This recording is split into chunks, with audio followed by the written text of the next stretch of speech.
Good morning to all of you. मैं जहांगीर आलम। आज हमारा चर्चा का विषय है राष्ट्रीय एकीकरण, चुनौतियां एवं निराकरण, national integration, challenges and solutions.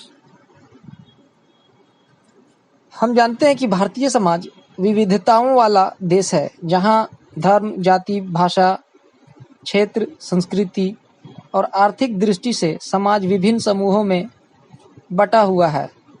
प्रत्येक समूह के अपने अपने हित हैं और हर क्षेत्र में इनकी अपनी अपनी समस्याएं हैं। यदि इन समूहों के बीच अपने अपने हित को परित्याग कर पूरे राष्ट्र के हित की बात सोची जाती है, अर्थात इन समूहों के बीच समन्वय होता है, तो इसे ही राष्ट्र निर्माण का नाम दिया जाता है। राष्ट्र निर्माण के लिए यह अनिवार्य दशा है कि इन विभिन्न प्रकार के समूहों के बीच समन्वय हो। ऐसे प्रत्येक देश को राष्ट्र के रूप में संगठित करने के लिए राष्ट्र निर्माण जरूरी है।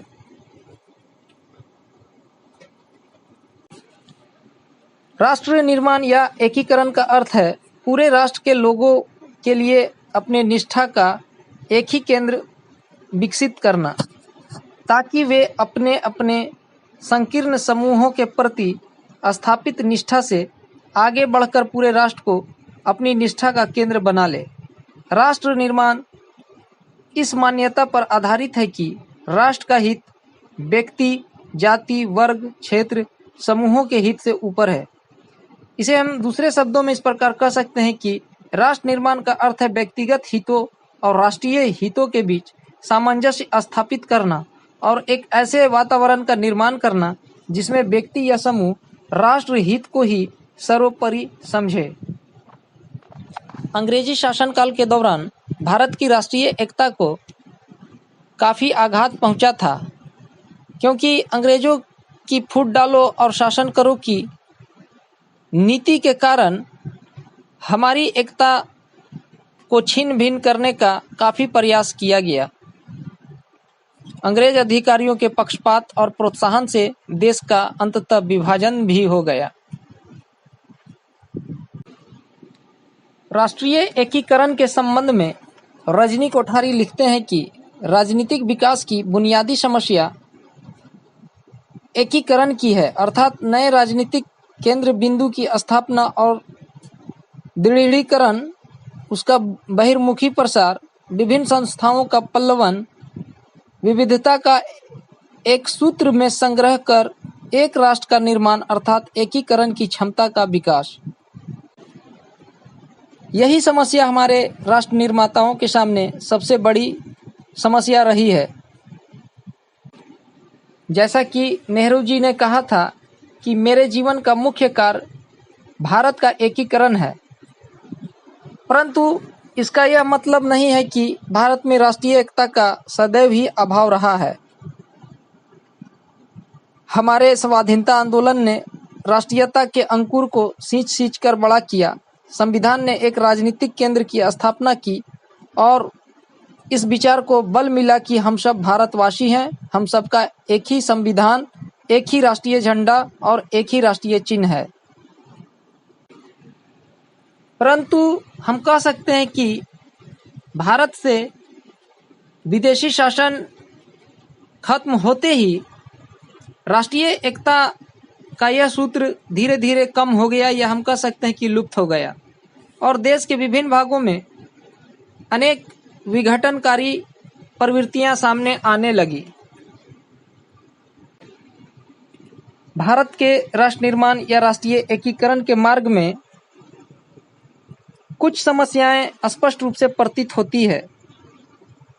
यह स्पष्ट है कि भारत विभिन्न जाति, संप्रदाय, भाषा, संस्कृति में बटा हुआ है और इनके बीच समन्वय या राष्ट्र हित का अभाव देखने को मिल रहा है, जिसके पीछे हम कह सकते हैं कि कुछ विघटनकारी तत्वों का हाथ है। फिर भी राष्ट्र निर्माण के सामने जो भी समस्याएं उत्पन्न हुई है या हो रही है, उसका निराकरण किया जाना अति आवश्यक है। राष्ट्र निर्माण के पीछे उत्पन्न होने वाली समस्याओं को इस प्रकार से बिंदुवार प्रस्तुत किया जा सकता है। जैसे पहला, सांप्रदायिकता। हम कह सकते हैं कि सांप्रदायिकता राष्ट्रीय एकीकरण के समक्ष सबसे महत्वपूर्ण समस्या है। इस समस्या का उल्लेख करने के से पूर्व इसकी परिभाषा जान लेना आवश्यक है। जब एक संप्रदाय दूसरे संप्रदाय को अपने से निम्न समझता है, उसे घृणा करता है तथा कोई सांप्रदायिक आधार पर लाभ लेता है या प्रदान करता है, तो व्यक्ति के इस संकीर्ण विचार एवं व्यवहार को सांप्रदायिकता कहा जा सकता है और यह सांप्रदायिकता व्यापक राष्ट्रीय हित में महत्वपूर्ण बाधा के रूप में है। भारत में राष्ट्रीय एकीकरण के मार्ग में सबसे बड़ी बाधा सांप्रदायिकता ही प्रतीत होती है। सांप्रदायिकता ने लोगों को विभिन्न संप्रदायों में बांट कर रख दिया है। मानवीयता का इससे ह्रास हुआ है और व्यक्ति व्यक्ति के बीच संप्रदाय की एक विभाजक रेखा खींच दिया है। सांप्रदायिकता के चलते व्यक्ति राष्ट्र हित के बदले अपने सांप्रदायिक हित के बारे में सोचता है और इसका परिणाम यह होता है कि राष्ट्रीय एकीकरण प्रभावित होता है और राष्ट्र पूर्ण रूप से अपना निर्माण या विकास नहीं कर पाता है। राष्ट्रीय एकीकरण के लिए जो दूसरा महत्वपूर्ण समस्या है वह है जातिवाद। भारत के राष्ट्रीय एकीकरण के मार्ग में सांप्रदायिकता की तरह जातिवाद भी एक बाधा है। जातिवाद में व्यक्ति अपनी जाति को अन्य जाति से श्रेष्ठ समझता है, जातिगत आधार पर लाभ लेता है या जातिगत आधार पर लाभ प्रदान करता है। जातिवाद ने भारत में एकीकरण को बुरी तरह प्रभावित किया है। भारत में जातिवाद का प्रभाव इस कदर है कि इसने न केवल सामाजिक जीवन बल्कि राजनीतिक जीवन को भी बुरी तरह से प्रभावित किया है। एक तरफ जातिवाद सामाजिक विघटन की प्रक्रिया को तेज किया है, तो दूसरी तरफ यह राजनीति को राष्ट्र निर्माण के लक्ष्य से अलग हटाने का काम किया है। इसी प्रकार राष्ट्रीय एकीकरण के समक्ष बाधा प्रस्तुत करने के तत्व के रूप में भाषावाद भी है। भारतीय समाज के विघटनकारी तत्वों में भाषावाद का योगदान रहा है। भारत में सैकड़ों भाषाएं बोली जाती है। एक ही भाषा बोलने वाले लोग एक समूह में संगठित होकर अपनी भाषा और संस्कृति को सुरक्षित रखने के लिए प्रयत्नशील हैं। भाषाई विभिन्नता समाज के विभिन्न भाषाई समूहों के बीच टकराव उत्पन्न करती है। विशेष रूप से मुस्लिम अल्पसंख्यकों की सबसे बड़ी शिकायत यह है कि भारत में उर्दू भाषा को उसका उचित स्थान नहीं दिया गया है। इसी प्रकार दक्षिण भारत में भाषा के आधार पर हिंदी और अंग्रेजी को लेकर झगड़ा है। दक्षिण भारत के लोग ना हिंदी पढ़ना चाहते हैं, ना ही उसे सरकारी भाषा मानने के लिए तैयार हैं। दक्षिण के क्षेत्रों में हिंदी विरोधी आंदोलन समय समय पर लगातार होते रहते हैं। इस प्रकार भाषाई आधार पर समाज का वैमनस्यपूर्ण विभाजन राष्ट्रीय एकता के लिए अत्यधिक घातक है।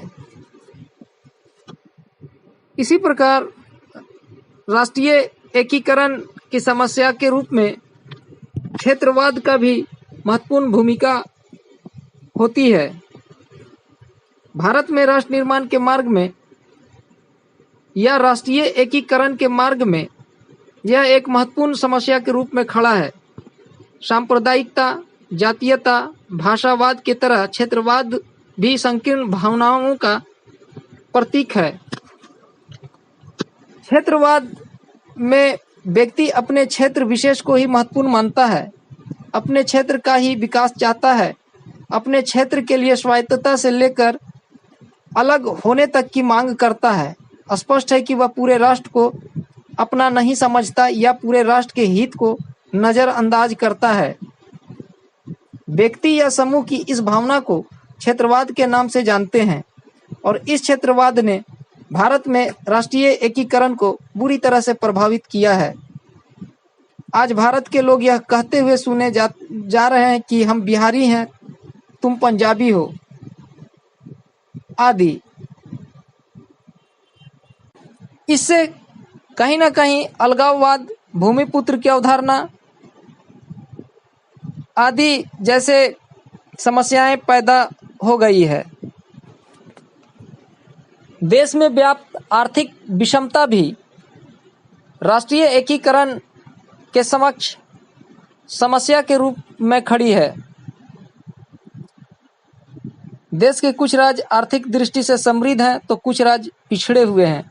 राज्यों में भी कुछ क्षेत्रों के विकास पर पर्याप्त ध्यान दिया गया है, जबकि कुछ क्षेत्रों की आर्थिक दृष्टि से पूर्ण उपेक्षा कर दी गई। आज भी देश में रोजगार के अवसरों के वितरण तथा राष्ट्रीय संपदा के बंटवारे के प्रश्न को लेकर संघर्ष उत्पन्न होते हैं। आर्थिक विषमता ने वर्ग संघर्ष के सिद्धांत को जन्म दिया है, जो समाज में अशांति और संघर्ष का सृजन करता है।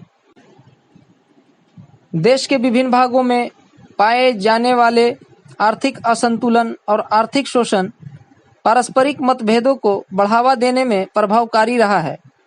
भारत में कुछ राज्यों की आर्थिक स्थिति काफ़ी अच्छी हो गई है, जबकि कुछ राज्य आर्थिक स्तर पर काफ़ी पिछड़े हुए हैं।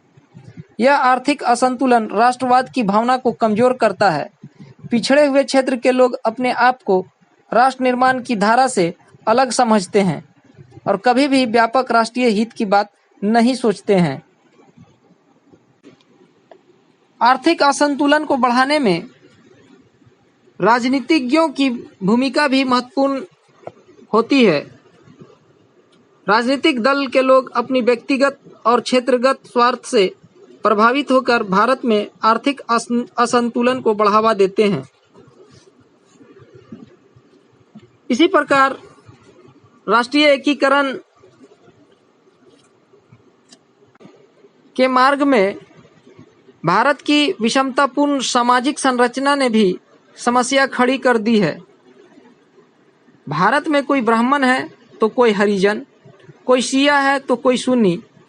इन आधारों पर लोग एक दूसरे से बटे हुए हैं।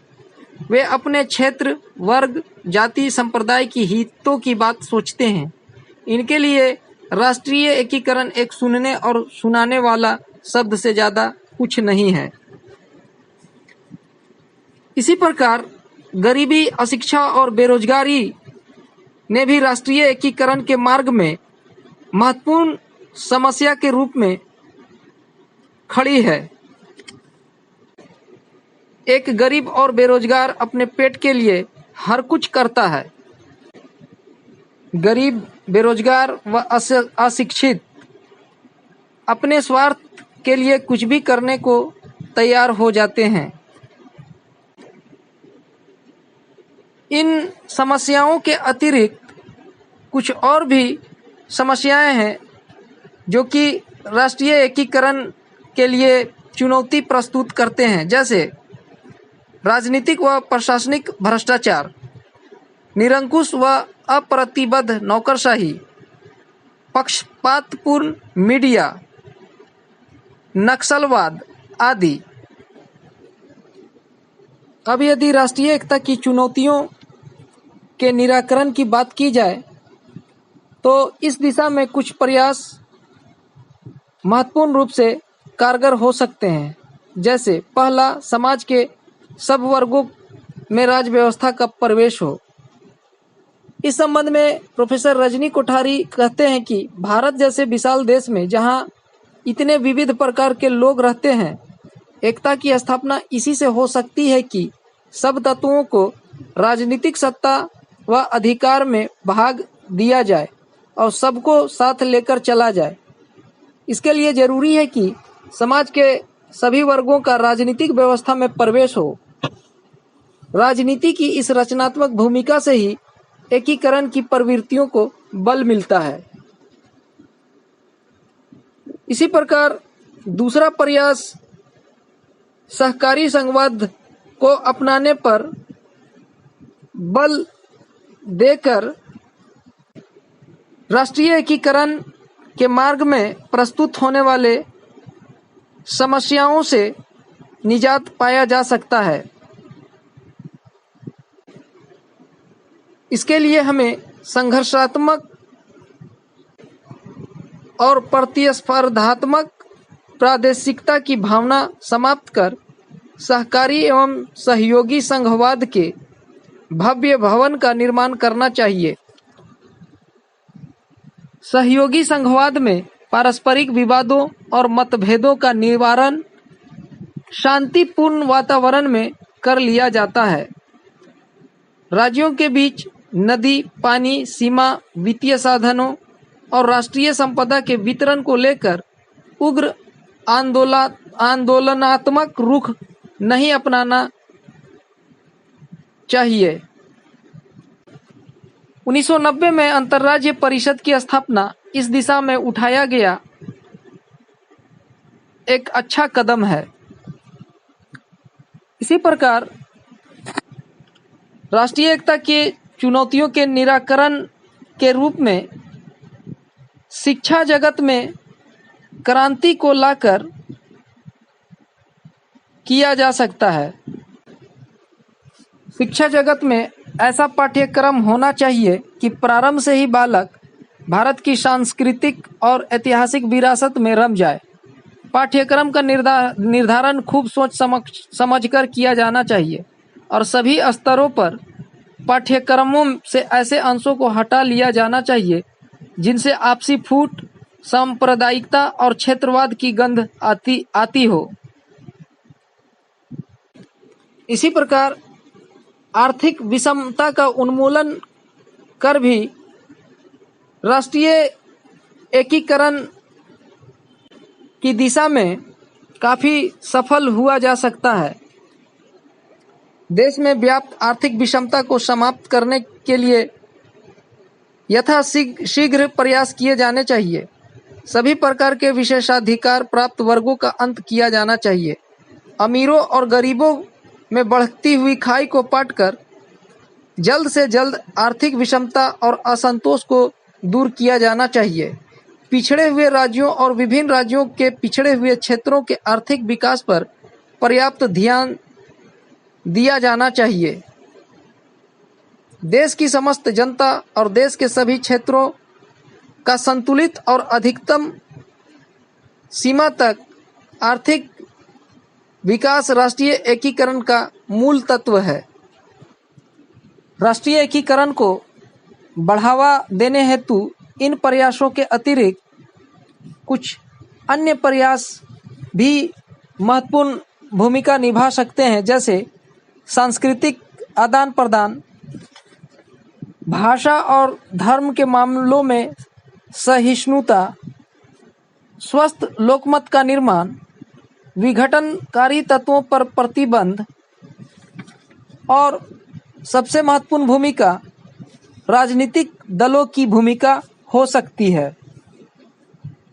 हमारे राजनीतिक दल भी इस दिशा में महत्वपूर्ण सहायता कर सकते हैं यदि सभी राजनीतिक दल संकीर्णता से ऊपर उठकर धर्म, जाति, भाषा या क्षेत्र के आधार पर जनता को भड़काना छोड़ दे तो राष्ट्रीय एकता की स्थापना में काफी सहयोग मिल सकेगा। धन्यवाद।